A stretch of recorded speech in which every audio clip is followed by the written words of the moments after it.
Hello friends, welcome to lotus Ayurveda India. Friends, आपको मैं बताने जा रहा हूँ क्या है surrogacy. Surrogacy trend in India. Friends, इस जानकारी को बताने से पहले ये मैं आपको बता दूं कि अगर हमारे YouTube channel lotus Ayurveda India को अगर सब्सक्राइब नहीं किया हो फ्रेंड्स, तो प्लीज़ सब्सक्राइब कर लें, क्योंकि हम इसी चैनल के माध्यम से औषधियों की वो सारी जानकारियां लेकर आते हैं जिन्हें आप इस्तेमाल कर अपने जीवन में स्वस्थ रह सकते हैं। जी हाँ, हालिया सरोगेसी की मदद से पिता बने करण जौहर की वजह से यह मुद्दा काफी चर्चा में आ गया है। अपनी बायोग्राफी द सुटेबल बॉय में करण ने पिता बनने की इच्छा जाहिर की थी। सरोगेसी के जरिए जुड़वा बच्चों बेटा यश और दूसरी बेटी रूही के पिता बने हैं। आपको बता दें, इससे पहले जून 2016 में जब तुषार कपूर ने अविवाहित होते हुए सरोगेसी से अपने बेटे लक्ष्य की होने की घोषणा की थी तो सभी हैरान रह गए। शाहरुख खान का तीसरा बच्चा अबराम की पैदाइश भी इसी अस्पताल में जून 2013 में हुई थी। अबराम का जन्म भी सरोगेसी के जरिए हुआ था। आमिर खान और किरण राव भी सरोगेसी की मदद से ही आजाद के माता पिता बने थे। सरोगेसी जैसे मुद्दे को सिल्वर स्क्रीन पर भी उतारा गया था। तो आइए जानते हैं क्या है सरोगेसी। सरोगेसी एक अन्य महिला और एक कपल के बीच किया गया एग्रीमेंट होता है जो अपना खुद का बच्चा चाहते हैं। इस प्रक्रिया के जरिए वैसे कपल माता पिता का सुख पा सकते हैं जो किसी कारणवश अपना खुद का बच्चा पैदा नहीं कर सकते हैं। इस प्रक्रिया के तहत महिला उस दंपति के बच्चे को 9 महीने तक अपनी कोख में पालती है और उसके जन्म के बाद उन्हें सौंप देती है। कई बार होता है विवाद।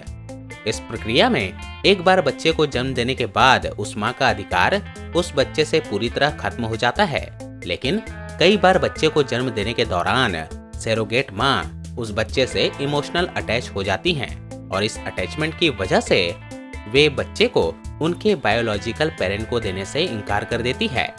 ऐसी स्थिति में मामला कोर्ट तक पहुंच जाता है। एडवोकेट प्रसाद के अनुसार कुछ समय पहले हमारे पास सरोगेसी से जुड़ा केस आया था, जहां जापान से आए फॉरेन दंपति ने प्रीति बेन मेहता की कोख उधार ली थी। कुछ समय बाद दंपति में क्लेश होने की वजह से डिवोर्स हो गया।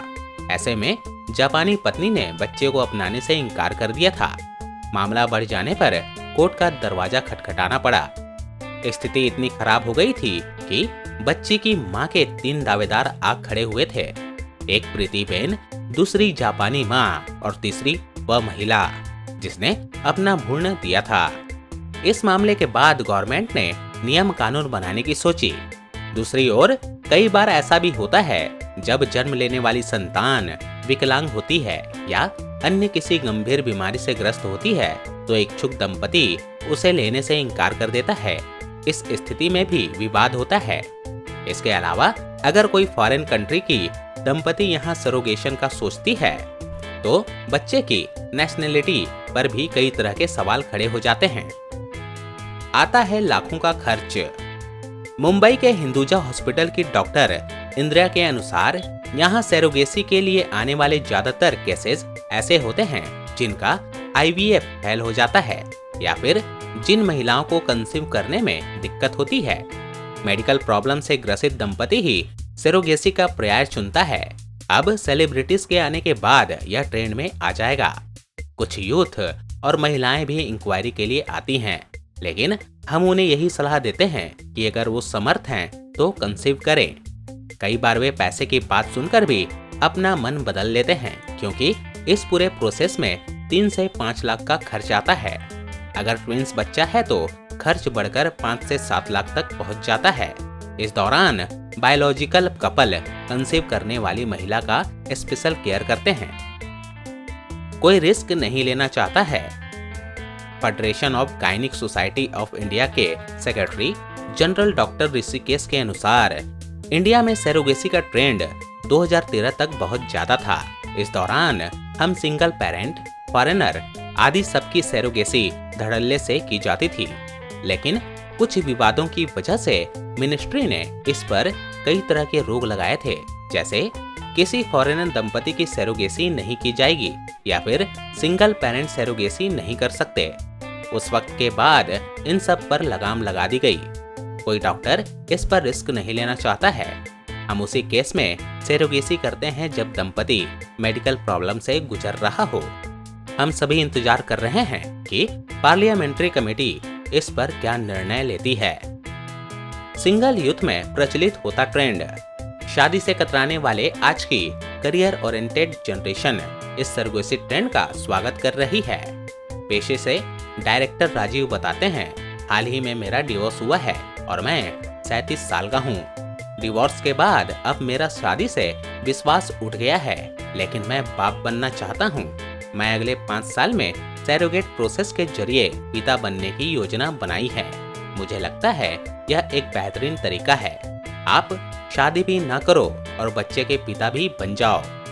वहीं बिजनेस एनालिस्ट शालिनी के अनुसार, मैं 32 साल की हूँ और मैं कैरियर को लेकर बहुत फोकस्ड हूँ। मुझे न शादी करनी है और न ही प्रेग्नेंट होना है। अगर फ्यूचर में अकेली होती हूँ तो या एक बच्चा एडॉप्ट कर लूंगी या फिर सरोगेसी के जरिए माँ बनूंगी।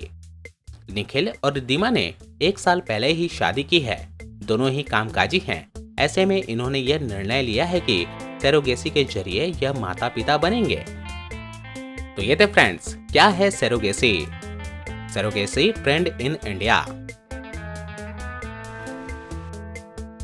अगर आपको हमारा ये वीडियो पसंद आया हो तो प्लीज़ लाइक और शेयर करना ना भूलें और सब्सक्राइब करना ना भूलें, क्योंकि फ्रेंड्स मैं आपको इसी चैनल के माध्यम से आपके हेल्थ से संबंधित वो सारी जानकारियाँ लेकर आता हूँ जिसे आप यूज़ कर अपना इलाज खुद कर सकते हैं और इसका भरपूर लाभ उठा सकते हैं। दोस्तों